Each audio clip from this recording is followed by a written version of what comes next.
CliffCentral.com on a Thursday morning means we get to spend some time with some really, really smart people, and we get to unpack some of the issues from the week. That's what we're going to do today. The Burning Platform, as always, brought to you by Nando's. We make sure that we're on top of current affairs. And if you can digest this hour, you should be able to have conversations with the great and with the good, and with the people who know a lot and the people who don't know a lot, and you should be able to acquit yourself admirably in that situation. We're going to speak today to Mike Schussler, who is the owner of Economist.co.za, an economic consultancy. His innovative research on employment and household issues has earned him much praise. He is the most quoted and endorsed economist in South Africa for his insights from academia to analysis the world over. And we're very, very happy to welcome Mike Schussler this morning. Hey, Mike, how are you? I'm well, Cliff, and you? Yeah, good to see you, and I'm glad that we finally got you on the Burning Platform. I've been hoping to have you on for many months, and we finally got it right, so I'm glad we could have your time today. Thank you very much for that. Thank you. We got a lot to talk about, Mike, and we're going to be joined in a moment by Bulelani Balabala, who is well known to the audience on CliffCentral.com, someone who lives in and works in Tembisa. He's also the founder of the Township Entrepreneurs Alliance, which is an organization that aims to develop entrepreneurs in the formal, informal, and rural areas. And he's also a professional speaker who lives by the motto, get things done. So, Mike, let's just start off with you while we've got a bit of time before Bulelani joins us. Mike, there's no doubt that there are a lot of people who are very negative about things at the moment because of the events of last week, which came out of the blue. They took many people by surprise. Many businesses are still counting the costs. Some people are reeling from this. I mentioned to Pumi a bit earlier that if you've had a township shopping center and you've been making good money for 20 years, and there's been every reason to believe that those businesses have done very well.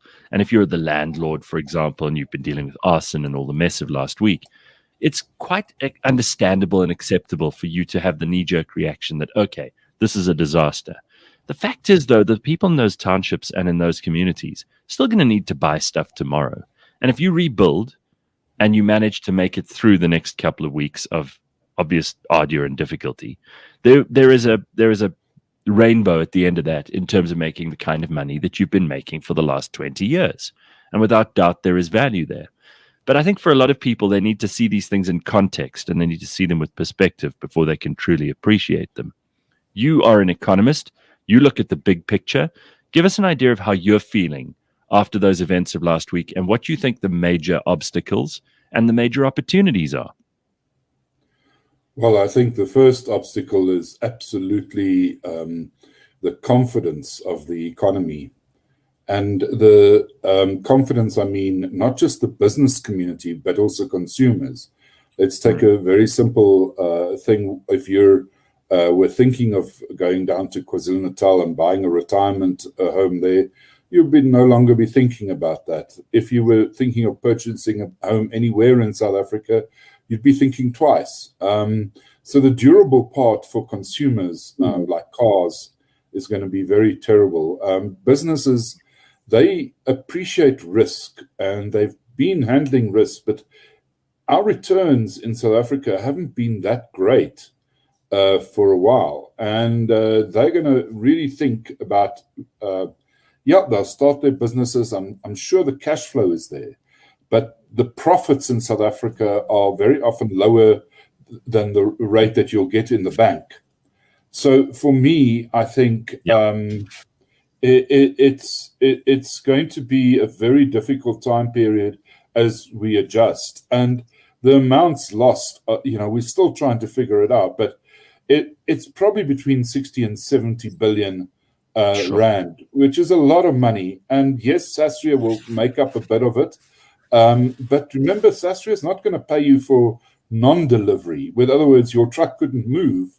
And that's a different type of insurance. But you still have to pay people. So it's going to have an impact on things like profits. It's going to have an impact. And then it's going to have an impact on job creation. And that's South Africa's really the one thing I don't know how to express myself sometimes. But if you've got an average unemployment rate in a country for 25 years, which is now at 26%, I cannot find a country in the world that has that sort of unemployment rate for so long. And it is, we often get like Greece, went way above us with their financial crisis, but they're back at 15%.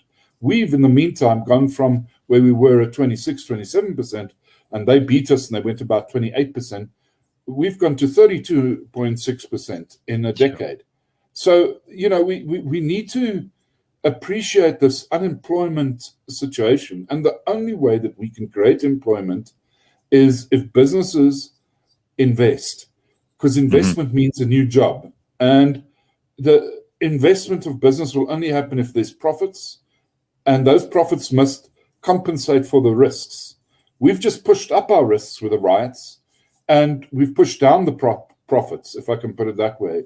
So in the longer run, I think we are going to struggle.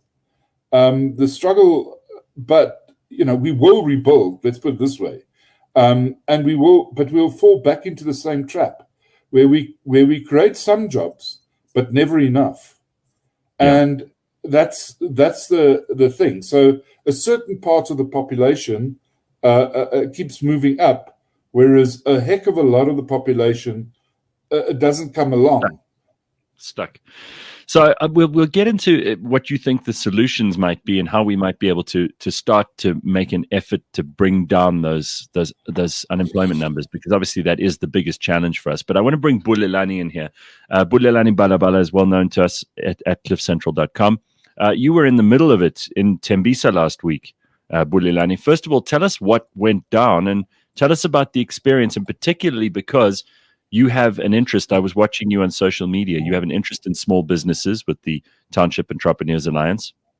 You must have had a horrible week last week.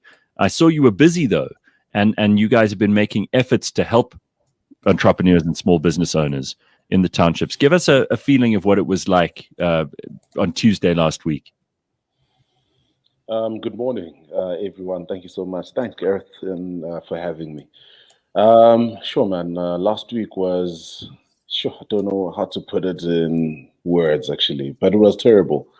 I think it was a terrible time. It was, it was something very strange to experience. But I think also it's been a build-up. It's been a build-up of things that we've been mentioning consistently. I think in our engagements with departments or government institutions and the sorts, right? And I guess to a degree with some corporate entities. And I think you sort of look at the eagerness in this time to sort of help these entrepreneurs or businesses that have been impacted by, the riots, especially from a corporate perspective. And I think I was sort of still on the back of that. I think it's well received on our side, but it's 18 months in a pandemic, and reluctance to participate. I think more especially from government, because you sort of ask yourself, in the past 18 months, where has the Department of Small Business been? Where is CEDA? They're almost non-existent. And I think they are sort of limited thinking in and around the fact that the only way they can help is with money is very problematic, because I think as a government institution that is supposed to be regulating and managing and also facilitating the affairs of businesses, rather small businesses within the country, they should be playing a role in terms of spearheading that conversation. I mean, is it a mistake? Because Pumi, you always say that government is part of the problem here, and you are not a big fan of our president, and you think that he's been slow and ineffective most of the time. I mean, it'll be 4 years in a short while, and we're going to look back on the Ramaphosa administration, and actually the results in terms of the economy are worse than under the Zuma administration, just on numbers. Bulelani's talking here about government and the fact that they are the cause of and not the solution to so many of our problems. We've got to move away from a dependence on them. Clearly, they don't know what they're doing. Is there any role for them in helping to build the economy in this case? Yes, they just get out of the way. Yeah, get out of the way, right? Yeah. No, really, it sounds counterintuitive, right? But actually, the role of government is to create conducive environments for business. So they need to get out of the way. They need to have less red tape. They need to have less taxes. they need to get out of the way of small business. Small business is the way that the world works. I mean, in America, their economy is made up, I think like 95% of the economy is small businesses. And if you think about it, right, we have a Fortune 500, which are the 500 top listed businesses, but they have thousands and thousands and thousands of businesses there. Who are those businesses? Small and medium enterprises who are employing between 3 and 6 people. That's what we need more of. We need more of that kind of business. And yet, and those businesses they don't have a department of small businesses in America. We have a minister who's supposed to be in charge of helping small businesses in this country. Mike, I see you shaking your head. Obviously, our Minister of Small Business has done absolutely bugger all for small business. Am I being unkind? Yeah, you're being honest. And the thing is, it's the mistake our government makes is they think they can choose the businesses that are going to succeed, and they think they can find the partnerships for those businesses to succeed. And I think that's a major mistake. I'm very encouraged, just as a start, by these 2 young people, Gareth, who I think understand far better what South Africa needs than our government would understand. And on a quotation that I don't normally do, but it was Ronald Reagan, I think, that said, one of the biggest things to fear is when somebody says, I'm from government and I'm here to help. And in this situation, yes, we need government to help in certain ways. We want the infrastructure, we want the roads, we want the dams, we want the sewage to work.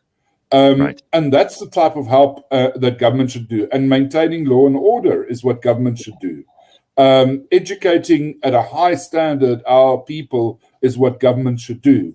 And my impression is that they've lost that battle.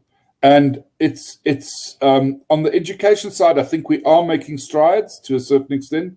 But on the infrastructure side, which I look at in hard economic numbers, government spending on infrastructure is less than 3% of the economy for the last decade. It is abysmal. And that's a major problem, because it means I'm not getting township number 1 connected to suburb number 1. I'm not getting all those connections done. And I think that's a terrible thing that's happening. And when government doesn't invest, then businesses are less likely to invest, even if they are making profits. So in South Africa, our total investment is under 20% at the moment.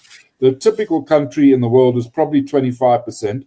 The typical emerging market is a bit higher than that, driven by China largely, but even if you leave out China, you're probably looking about 26, 27%. So every year we're not investing in this economy, we fall behind. There's new roads, new rail, new ways of doing things. And then the businesses, they don't invest in the machinery and stuff because they're not making the profits on the one side, and they feel that government interferes too much on the other side. So, we are falling behind. I think these conversations that you're having here are very important and need to be put more in the mainstream without slogans. And I think that's the unfortunately, Mike, the mainstream media have no interest in doing anything but sloganeering, and they have no interest in anything but pushing an agenda, because that's how they make their clicks and that's how they get their money. And most of their business is probably not the kind of business that we would call honest in a South African sense, where they have to be honest with their audiences. So, but back to you, Bulelani. I want to find out what's happened in Tembisa since Tuesday, because it's not as if you guys have been sitting on your hands waiting for government.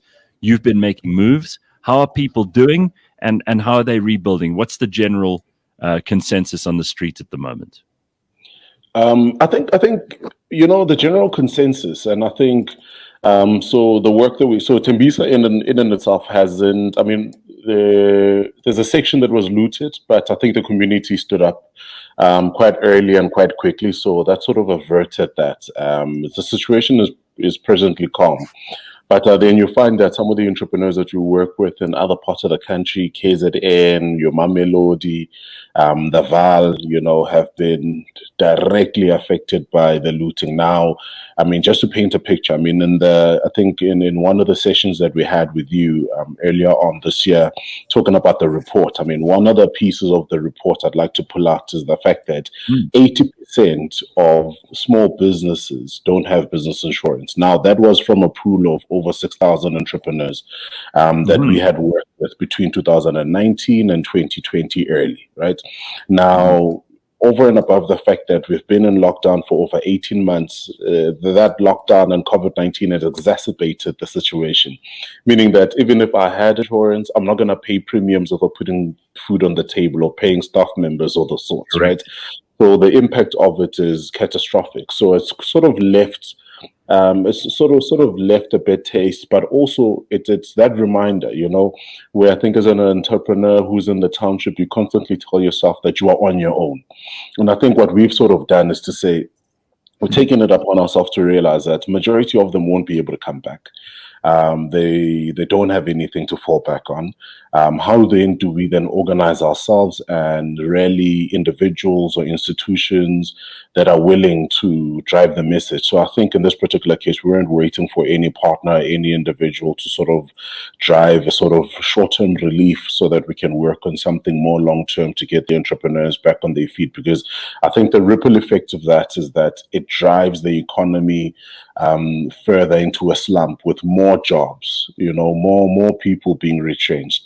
And I think the socioeconomic impact of that becomes catastrophic. I mean, I think you will see when we did the pre-COVID-19 challenges that entrepreneurs that have arisen, pre-COVID-19 that entrepreneurs had, and during COVID-19 and the lockdown that were on the rise. I mean, one of them that were on the rise was business crimes, especially in the township, more especially for the standalone businesses.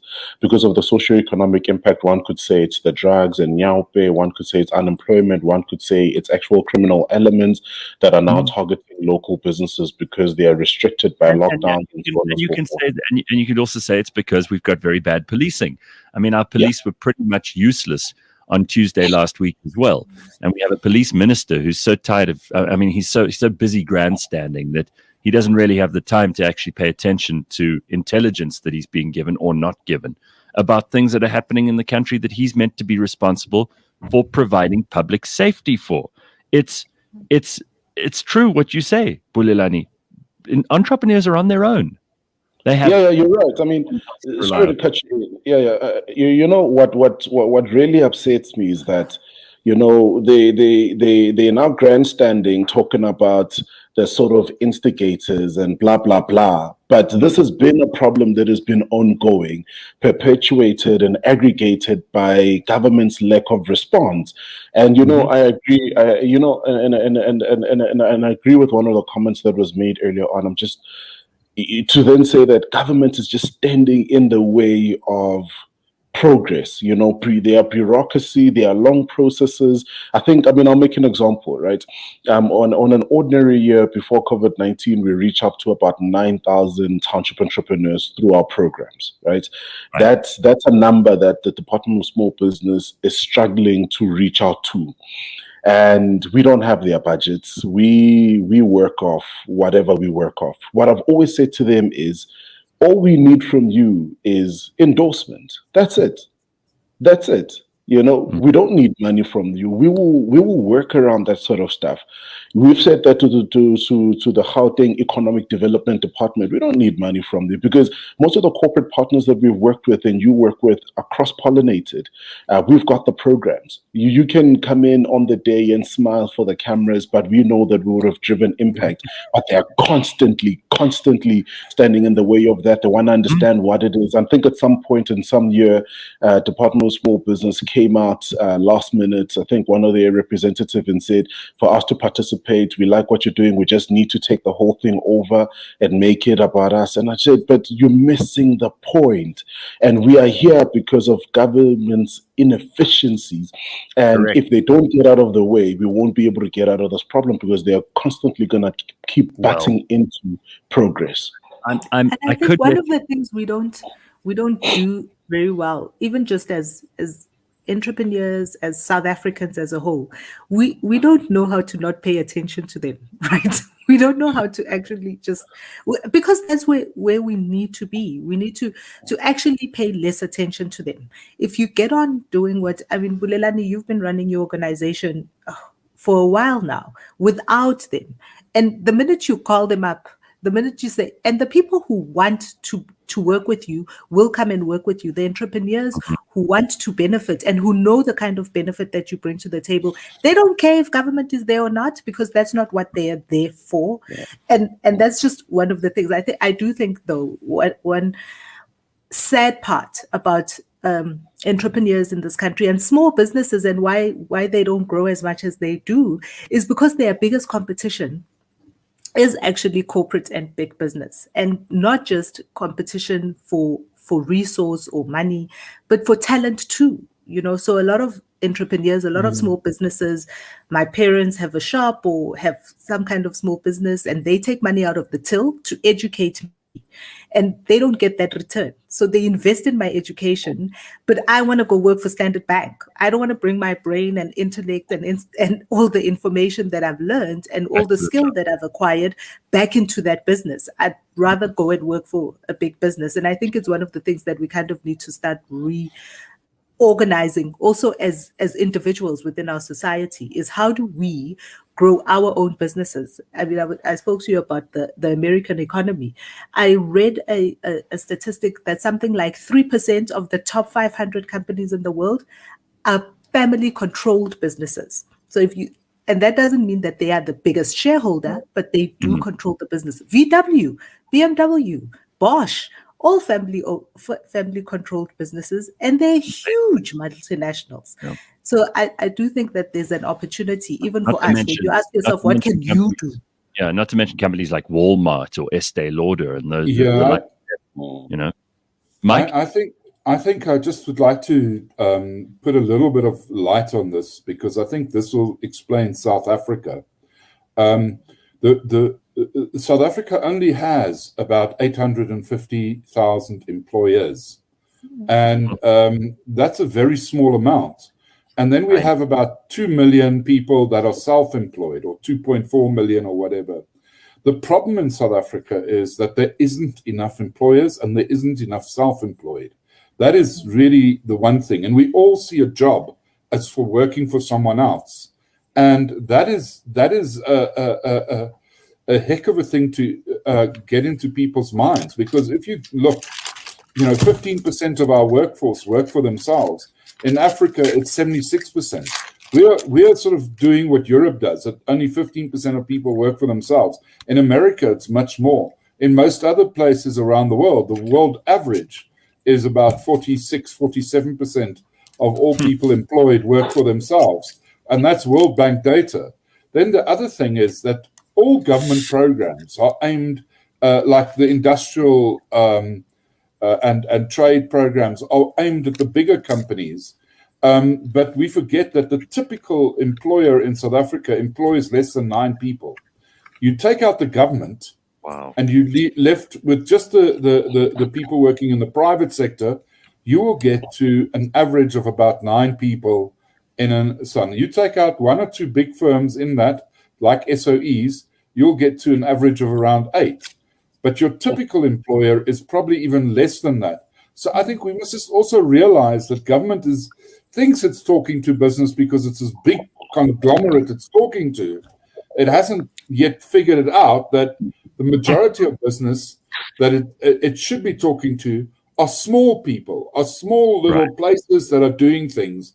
And it's them. And that's why that seed, that let's put it this way, the self-employed are the nursery school for the employers. The small employer is going to grow, or if 1 in 100 of them grow from where they are with 2 or 3 or 4 people to where they get with 100 people and then 1,000 people, that makes a difference. If you look at Bill Gates, where he started, and Steve Jobs, it was in the backyards of their family homes.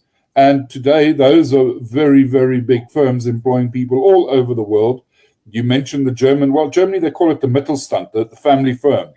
And we've got very few of those at the moment compared to most other countries. And if we look at our entrepreneurship, it's the employers are less than 2% of the adult population. That's one of the lowest in the world. And that's the problem. You can't fix unemployment if you don't encourage more employers. So, Mike, can I ask you to take us through some interesting data that you've been gathering over last week? And we'll start with manufacturing and the manufacturing output. Do you want to just talk us through this? Yeah. And as you tell us what's going on, I'll put it up for the people who are watching on YouTube this morning. Yeah. What's happened is that South African manufacturing has really lagged our peers. Our peers are the emerging markets. And yes, this graph where you see the pickup in since January last year, we if January was 100, we're still below January last year. The emerging markets are at about 23, so they're 23% higher than January last year. Yes, it's very much driven by that big place called China. But if you add the others into it, they will still be above the 100 mark. They're going to be about 105, 106. We're 3 and a bit % below where we were. And if you take this graph back further, I've got that too, but we can just go and I'll explain it. If we produced about 90, say, widgets in 1990, the emerging markets would have produced 20.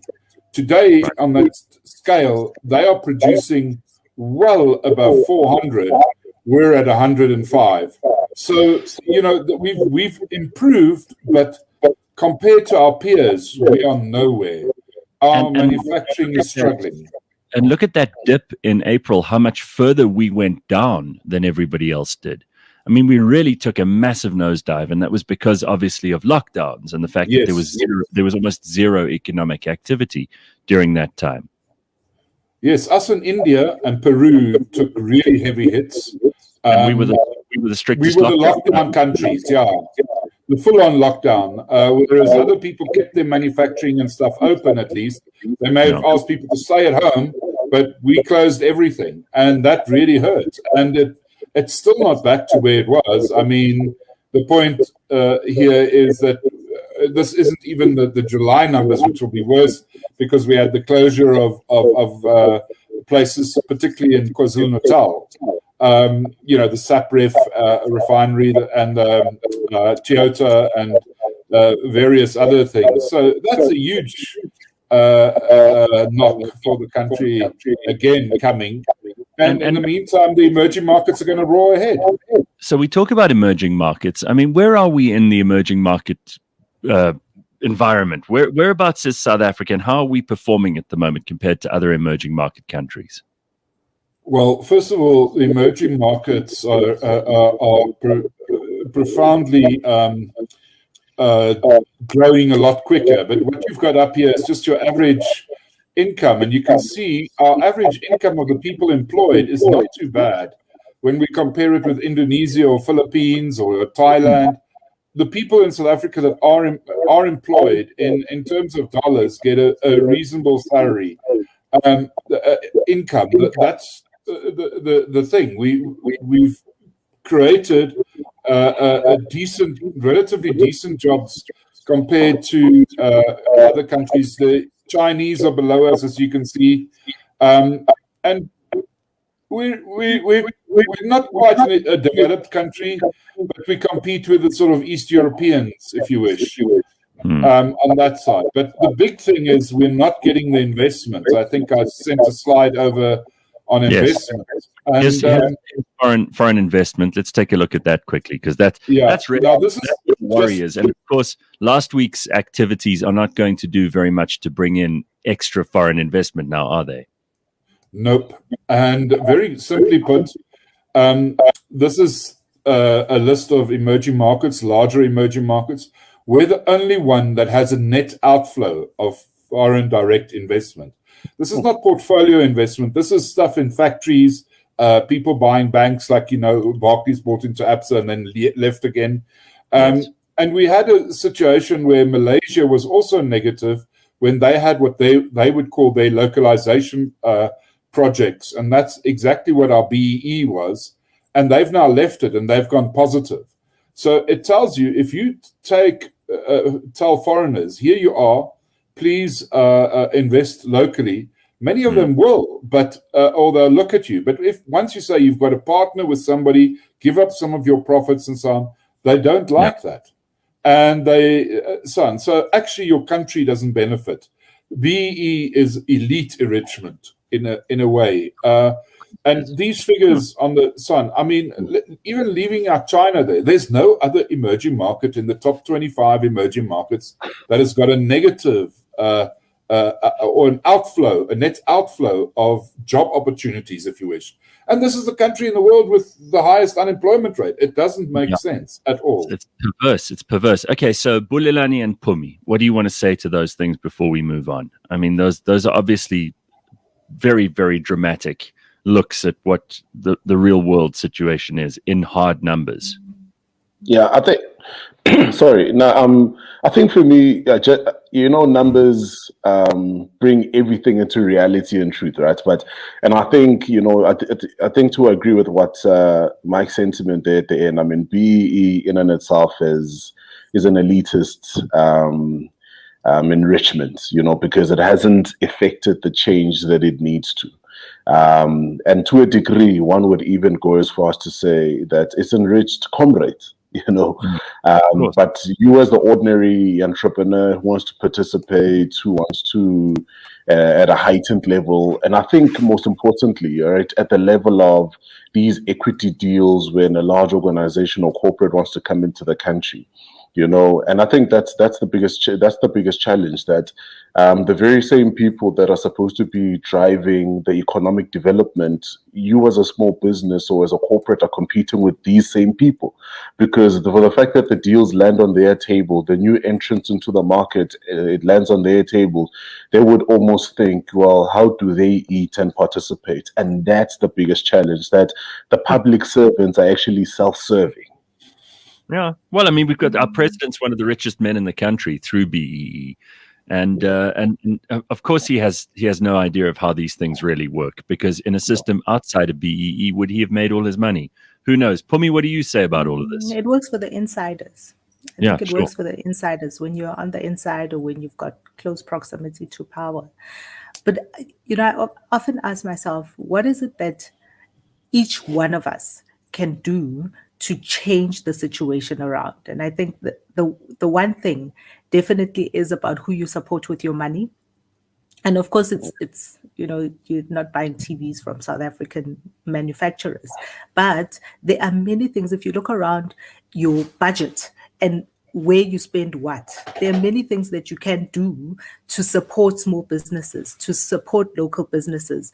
And that's where we've got to start. And then we've got to think a little bit laterally about who does what. So when you're starting a business, you've got to think about, if I start this business, what need am I going to cover in our society? What do the people around me want, need, buy? And that's how we've got to start thinking about it. Starting a business it's like raising children. I think, you start very small and it's crawling and it's like you got to wipe it and wash its face all the time. But in time, you have to stay in the saddle. You have to stay in the saddle. That's the other thing that a lot of entrepreneurs people want to take their life savings, have been working in a corporation for 20 years or 10 years, and they want to take what they've saved and start a business. And they think that in the next day, they're going to compete with the business that they were working with. You actually got to be in it for the long haul, and it's a hard slog, and it sucks most of the time.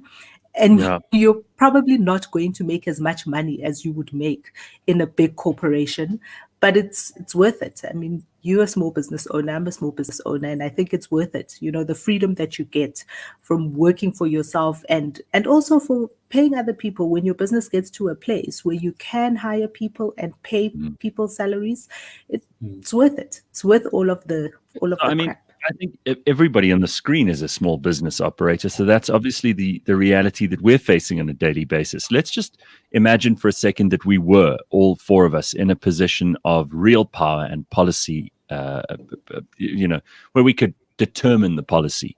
for South Africa going forward? I see a lot of comments here saying absolutely get rid of BEE and triple BEE because it's doing absolutely nothing for small businesses and for people on the ground. It's just enriching the people at the top and the people who are connected.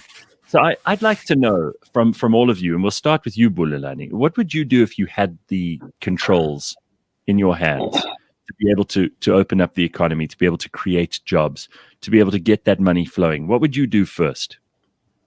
I think first and foremost, right, I would work with practitioners in the various parts of the country that are already operating or running initiatives, organizations that are actually driving an impact. And if we're a government department or an organization that has budget, facilitate some of that budget towards them to drive the impact and to drive the change. Because I think some of the challenges that have come up before is that the information doesn't get to where it needs to go. The impact work doesn't get to where it needs to go in as far as driving the solutions to the people in and around the country. And I mean, having South Africa be as vast as it is. And then I think on the second part, which is what ministers consistently say, and the president has mentioned, small businesses are the backbone of the economy, but they consistently negate it.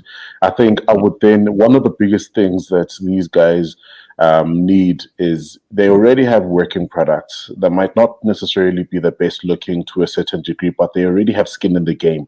Facilitate market access conversations and solutions for them to be able to participate, compete in a national perspective and also from a global perspective. Because, consistently when you sort of have your Davos engagements or World Economic Forum, it's the consistent small business or even entrepreneurs that are profiled there consistently.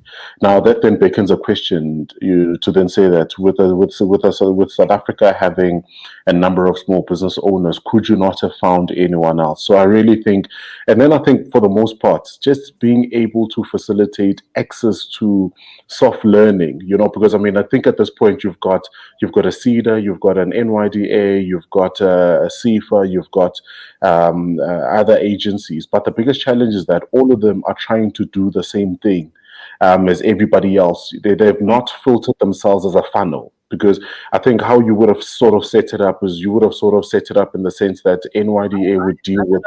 I would argue that they don't even necessarily try to do the same thing. They just try to say the same thing. There's no actual action at the end of all of this.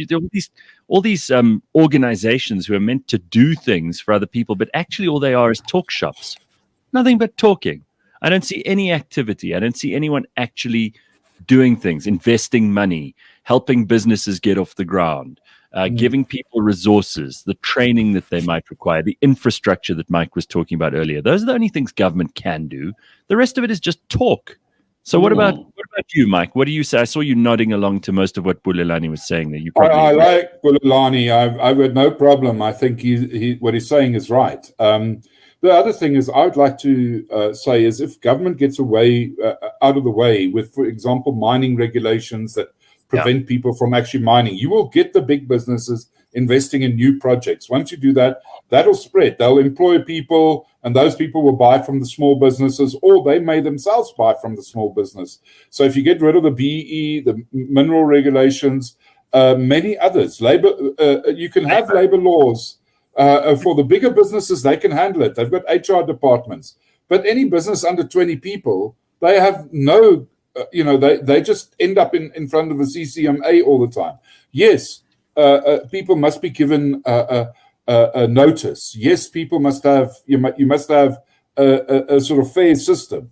But if you can't employ somebody at the moment because your business has taken a hit, instead of the business falling, let that small business adjust itself very quickly. All those sort of things need to be put into place. The focus on small business should actually also start in the education process. So change people's minds. Tell them small business is what it is. And it's not easy, as Pumi pointed out, but it is an honorable and a brilliant way. And the other thing is people give up too easily. So we want to change that mindset. It's as well. And then I think, other things that small business need, you can put into the school system already. Yes, a lot of people do accounting, but let's do accounting for small business, or and the marketing, the access to markets. How do you market yourself? How do you think? And also, how do you differentiate yourself? If you're the 10th person I see on the road selling oranges on my way down to the Kruger Park or something, I'm sorry, you're not going to make it. We need to find ways where people are allowed the mind space for themselves. And I know it sounds complicated, but I'll give a practical example. If we're going to spend money on education after school, and people aren't going to university here or anything, but you could have a program that tells people what marketing is, and that product differentiation is, and plants ideas in people's heads, because we've got to get away from the copycat small business as well sometimes, because that makes it very difficult for that guy to make enough money, or girl, to go forward. And that is practical things we need. How about things like, Pumi, what do you think of this? I mean, there's suggestions here. This is obvious, but we don't say it enough. Tax relief for small businesses. There's something government could do straight away. I mean, that's the obvious thing. Cut the taxes for small businesses. You want to see them grow? Yeah. Gareth's saying, give 500 companies a 5 million rand startup and watch the success rate change. Even more than just the startup capital, one of the things that most small businesses, and Bulelani will maybe out with this one, most small businesses need is operating capital. So access to cash so that you can operate, so you can get the stock, so you can supply your customers, so you can give the service. Access to capital is a big thing for small businesses, and just expansion capital. The one thing I would also do that I think would make a tremendous difference is, both in private sector and public sector, I would so get rid of the procurement department, shorten the distance between end user and supplier. You across the board, you have these huge procurement officers who have to justify their existence. And the only way that they can justify their existence is by having lots of paperwork, lots of bureaucracy. But the reason we have those procurement departments is because we have so much corruption and stealing. But what the procurement departments also do is, you have a person procuring a service or a product that don't know what it does. So in marketing, for instance, you're selling, the marketer is not in the procurement department, and the procurement people who are supposed to make the decision of who the best supplier is going to be have no cooking clue who is what. Never mind when they're like having to get nuts and bolts. All of those things just create or conquer the system that slows down things, and that is time is detrimental to small business. So if it's going to take you 6 months to complete your procurement chain, the small business for 6 months is waiting for this contract to come through. And what are they supposed to do for 6 months instead of getting the cash in their till? Those for me are the two things that I would definitely do. I would like to just add something on the access to capital. I worked in the banking sector. Now, here's one thing that a lot of small businesses get wrong. They come with a projection where they make 1 rand day 1, 2 rand day 3, and it just keeps on growing at an exponential rate. And you have to say, wait a minute, what is the plan behind this? So that sort of education, if I can put it that way, it's not really education, but savvy as well, we need to install in small businesses. I think we will get a bit more capital. The other thing is, yes, taxes make it a very simple thing. Everybody under 25 million turnover in these industries, obviously like where it's a capital heavy industry, you make it a bit more. There's a very few requirements on tax. Make the son. Also on labor, relieve the pressure on small businesses by saying that people that are employing less than 5 people don't have to employ or pay the minimum wage for a period of 2 years, the first 2 years that they employ the person.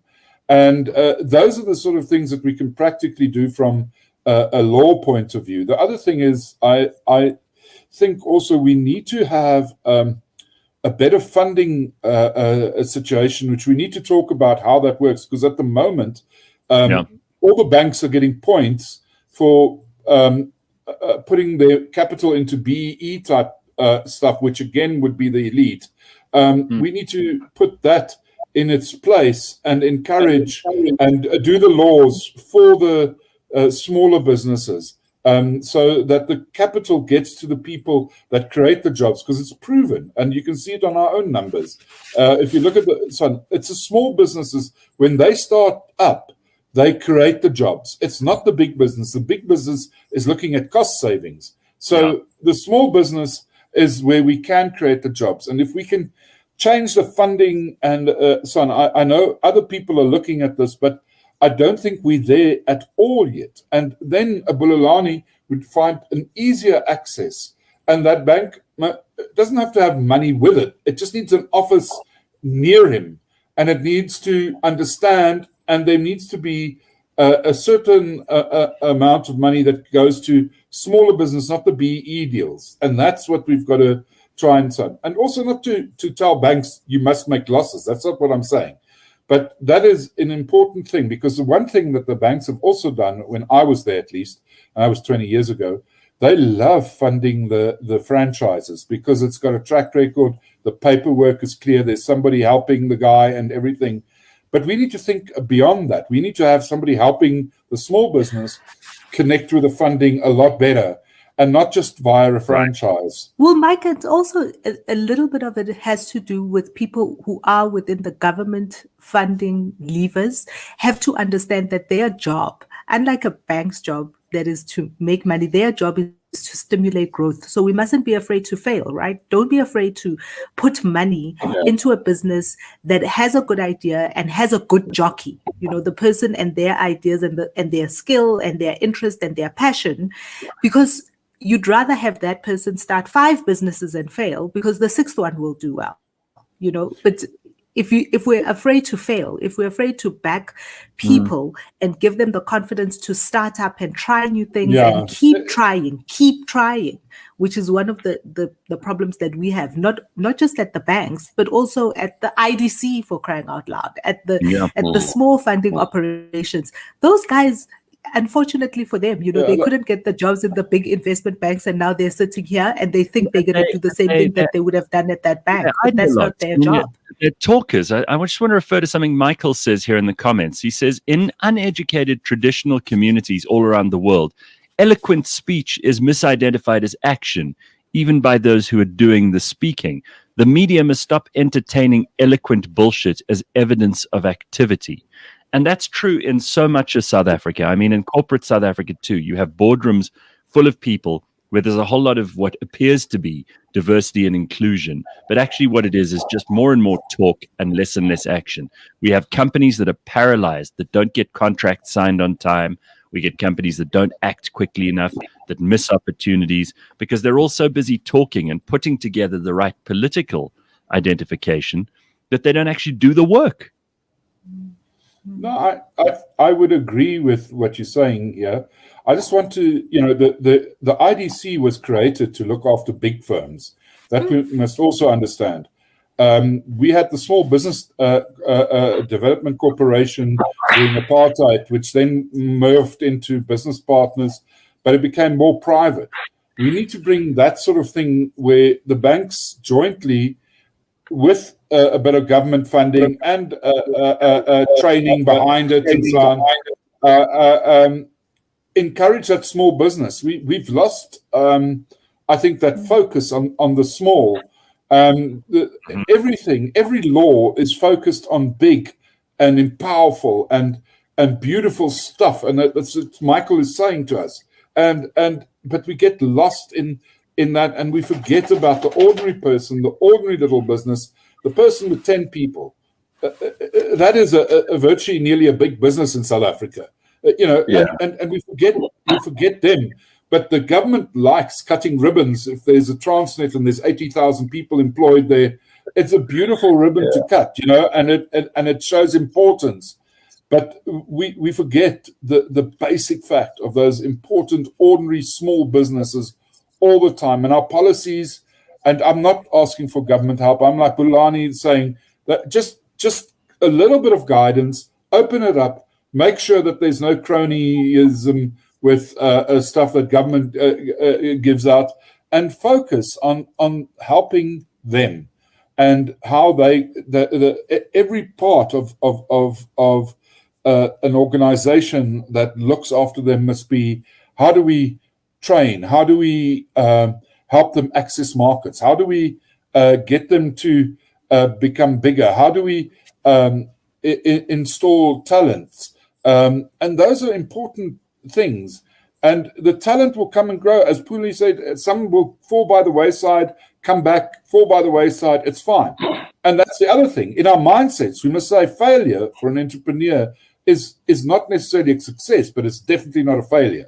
In other words, if somebody falls over, doesn't make it as a business, and they try again, that's fine. That is how it works in real life. And that's what we want to see. Just to wrap up, because there's a lot going on here, and I'm so glad that we had both the opinions of a really trained and expert economist like you, Mike, and someone who's on the ground like Bulelani, and then Pumi as well, because she's a small business owner, so she has particular knowledge and experience in this respect. Normally, Pumi and I are just the talking heads here, but this morning she's speaking as someone who actually runs her own business too. You know, what we have learned in this last year, I don't think it's too much to say that lockdown did us enormous damage, way more damage than the riots and looting of last week. The very hard lockdown that government brought in, which, for better or worse, may have saved some lives. Let's give them the full credit and say let's imagine it saved a lot of lives. It still did irreparable damage to the economy. There is an enormous gap in employment in this country, which we're not going to fill anytime soon, and certainly not with the policies of this ANC-led government. We have ideology, crony capitalism, unions, which is still too strong and powerful. We have a completely perverse system, which goes exactly against the grain of growth. And we have to change all of those things simultaneously and pretty damn quickly if we want to turn this country around, because otherwise we are looking at graphs that keep doing this. And I don't think we can afford that anymore. There's just not enough money to keep the country going. The government has got no money left. We're in the hole. We know that our deficit's growing. They're spending money they don't have. And they're borrowing against your and my and everyone else's children, those who have children, their future. That's not right. That's pretty much the synopsis that we're looking at. Am I wrong? No, you're 100% right. And as I said in my first thing, it's really lifted my spirits and my heart talking to you guys. We're all entrepreneurs, and especially the two younger people here, and if I'm allowed to call them younger, that is.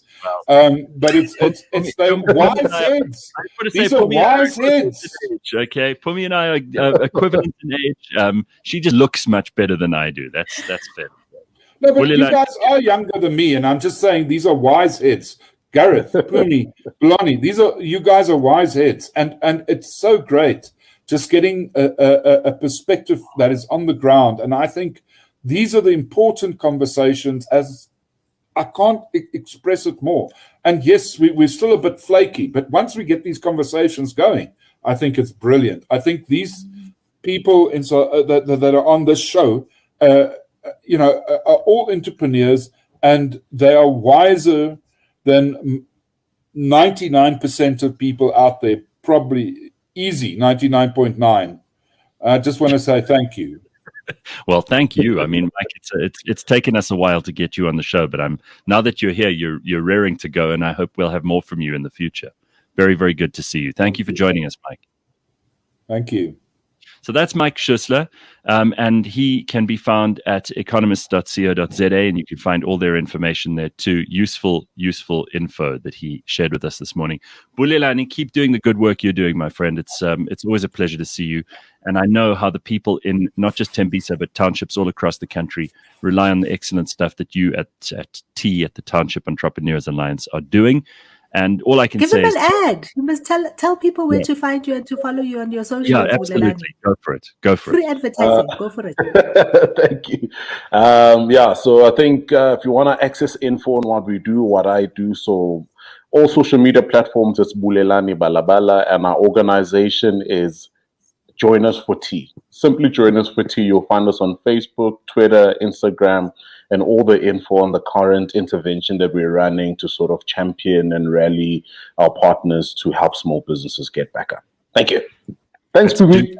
Let's do it. And Pums, if this isn't one of your calls to action, I don't know what is. Here you are always saying every week on the show. Dude, start the business. If you have an idea, start the business. Don't be afraid to fall. Don't be afraid to fall. Don't be afraid to fail. Just keep doing it. Keep trying.